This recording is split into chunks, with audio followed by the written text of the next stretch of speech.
خودی کا نہاد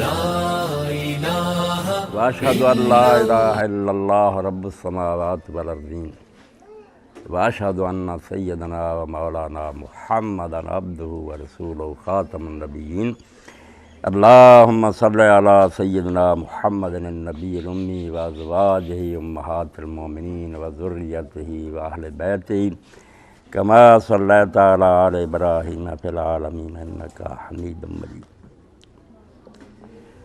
واجب الاحترام بہنوں اور بیٹیوں، آپ سے مخاطب ہوتے ہوئے مجھے بڑی خوشی محسوس ہو رہی ہے۔ میرے سامنے وہ منظر ہے کہ مدینہ طیبہ کی خواتین سید کائنات فخر موجودات حضرت محمد رسول اللہ صلی اللہ علیہ وسلم کی خدمت میں حاضر ہوں کہ اللہ کے رسول آپ مردوں کو ہر وقت واعظ و نصیحت کرتے رہتے ہیں، کوئی ہمارے لیے بھی وقت مخصوص کریں کہ ہم آپ کی تعلیم سے مستفید ہو سکیں۔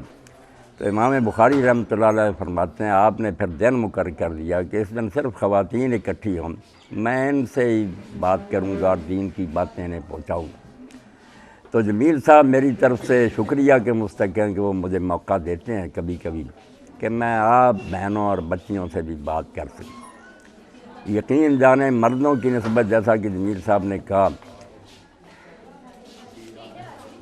آپ ماں اور بہنیں جو ہیں نا، سیرت فرزندات امہات، بچے وہی تیار ہوں گے جو آپ کی گود میں ہوں گے۔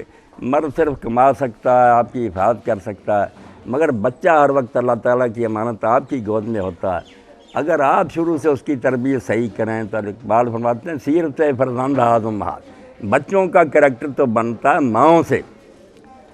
جوہر صدق و صفات امہات، مائیں ٹھیک ہو جائیں تو بچے ولی پیدا ہو جاتے ہیں، مائیں بگڑ جائیں تو پھر ان کی گود میں جنم لینے والے کھلنڈرے اور بدماش ہی پیدا ہوتے ہیں۔ اللہ پناہ دے جیسا ہو رہا کہ بچیاں اور بہنیں جو ہے نا دین کو چھوڑ کر دوسری طرف راغب ہو گئیں، تو نتیجہ یہ ہے کہ گلیاں اور بازار بھر گیا ہے گنڈوں اور بدماشوں سے۔ ورنہ علامہ اقبال رحمۃ اللہ علیہ فرماتے ہیں بطول باش و پنا شادی اثر، فاطمہ بن جا اور جیسے وہ پردے میں تھی جنت کی عورتوں کی سردار، اور اللہ کے رسول کے دل کا ٹکڑا، بطول باش و پنا شادی اثر، فاطمہ بن اور یہ عہد جدید جو ہے اس کی آنکھوں سے چھپ جا۔ یہ ترقی کے نام پر لوگوں کو گمراہ کر رہے ہیں کہ بچیاں میدان میں آ جائیں تو بدماشی کے لیے کھلے موقع مل جائیں۔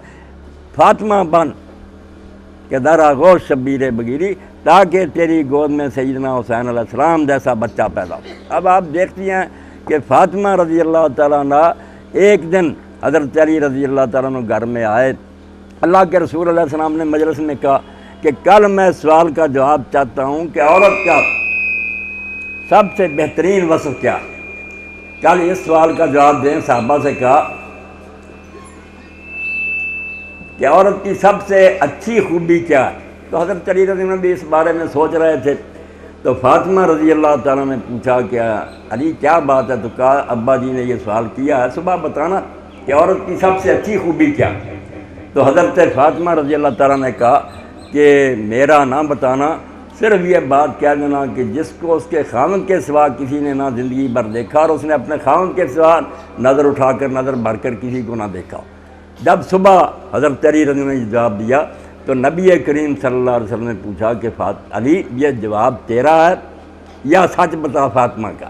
انہوں نے کہا نہیں ہے یا رسول اللہ آپ کے جگر گوشہ فاطمہ رضی اللہ عنہ کا جواب ہے۔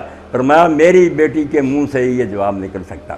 تو آپ جو ہے نا میری بہنیں اور مائیں، اگر آپ میں سے کسی کی اصلاح ہو جائے اور وہ دین کے راستے پر آ جائے تو مدرسۃ اذا دتا، ایک ماں بھی ہم اچھی تیار کر دیں تو سمجھے ایک بہت بڑا کالج اور ادارہ قائم ہو گیا، نسلوں کا اچھے بچے پیدا ہو گئے۔ اس لیے آپ سے بات کرتے ہوئے خوشی ہوتی ہے کہ کسی ایک بیٹی اور بہن کے دل میں بھی کوئی بات اتر گئی تو انشاءاللہ میری بھی عاقبت سنورے گی، آپ کا خاندان بھی ببرکت ہو جائے گا۔